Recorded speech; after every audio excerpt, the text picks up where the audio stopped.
বাংলা চলচ্চিত্রের ৯০ দশকের সুপারহিট নায়ক সালমান শাহর মৃত্যুর ২৯ বছর পর তার অকাল প্রয়াণকে ঘিরে এতদিন ধরে চলে আসা আলোচনা নতুন মোড় নিয়েছে।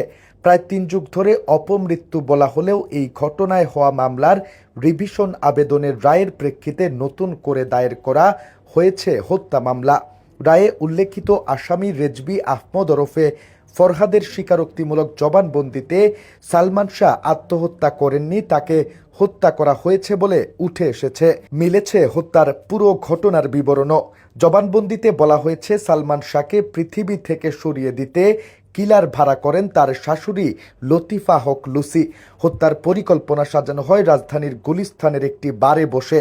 কিলারদের সঙ্গে চুক্তি হয় ১২ লাখ টাকায়। দেশের অঘোষিত আন্ডারওয়ার্ল্ড ডন হিসেবে আলোচিত আজিজ মোহাম্মদ ভাই, খলনায়ক ডন, সালমানের স্ত্রী সামিরা হক সহ আরও ১১ জন অংশ নেন এই হত্যাকাণ্ডে। হত্যার পর ঘটনার ধামাচাপা দিয়ে আত্মহত্যা বলে প্রচার চালিয়ে পরিস্থিতি ঠান্ডা করেন আজিজ মোহাম্মদ ভাই। ডন সালমান শাহর ঘনিষ্ঠ বন্ধু ছিল। সালমানের স্ত্রী সামিরার সঙ্গে ডনের গোপন সম্পর্ক গড়ে ওঠে এবং দৈহিক সম্পর্ক ছিল। অন্যদিকে সামিরার মায়ের সঙ্গে চিত্র প্রযোজক আসামি আজিজ মোহাম্মদ ভাইয়ের গোপন ও দৈহিক সম্পর্ক ছিল। তাই সালমান শাহ ডনকে এড়িয়ে চলতেন।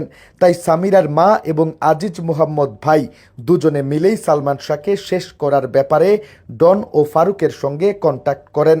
পূর্ব পরিকল্পনা অনুযায়ী ঘটনার দিন রাত ২:৩০টার দিকে আসামিরা সালমান শাহর বাসায় যান।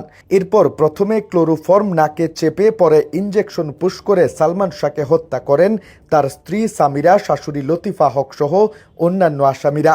সালমানের পরিবারের দীর্ঘ ২৯ বছরের আইনি লড়াই শেষে সামিরা, ডন সহ ১১ জনের বিরুদ্ধে হত্যা মামলা দায়ের করতে রায় দিয়েছেন ঢাকার ৬ষ্ঠ অতিরিক্ত মহানগর দায়রা জজ মোহাম্মদ জান্নাতুল ফেরদৌস ইবনে হক।